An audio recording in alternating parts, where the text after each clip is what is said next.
Goeiedag. In hierdie video gaan ons jou wys dat soms moet ons wortels verander na eksponente om te kan vereenvoudig.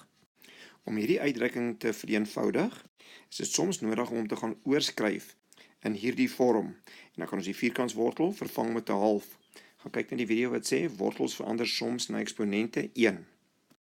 Nou kan ons met eksponentwet 3 hierdie half hier gaan invermenigvuldig na elkeen van hierdie eksponente toe.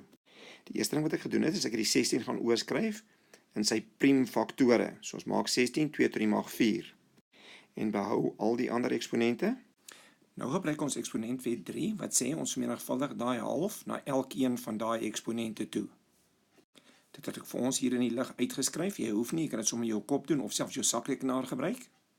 Dan kry ons hierso 2 tot die mag 2, a tot die mag 3, b tot die mag 8, c. En dan mag jy hom gaan oorskryf as 4, a tot die mag 3, b tot die mag 8, c.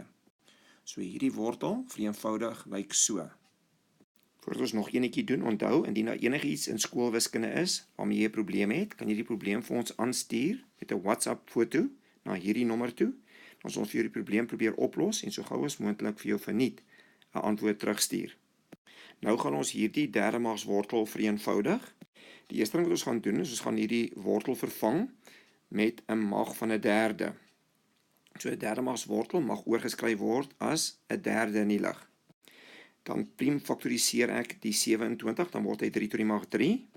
Dan vermenigvuldig ek daai derde in die lig met elkeen van die eksponente wat ek daar sien. Dan kry ek 3 tot die mag 1, x tot die mag 3, y tot die mag 1, t tot die mag 2. Toe asseblief aan of jy van die video gehou het al dan nie en teken gerus in op die kanaal.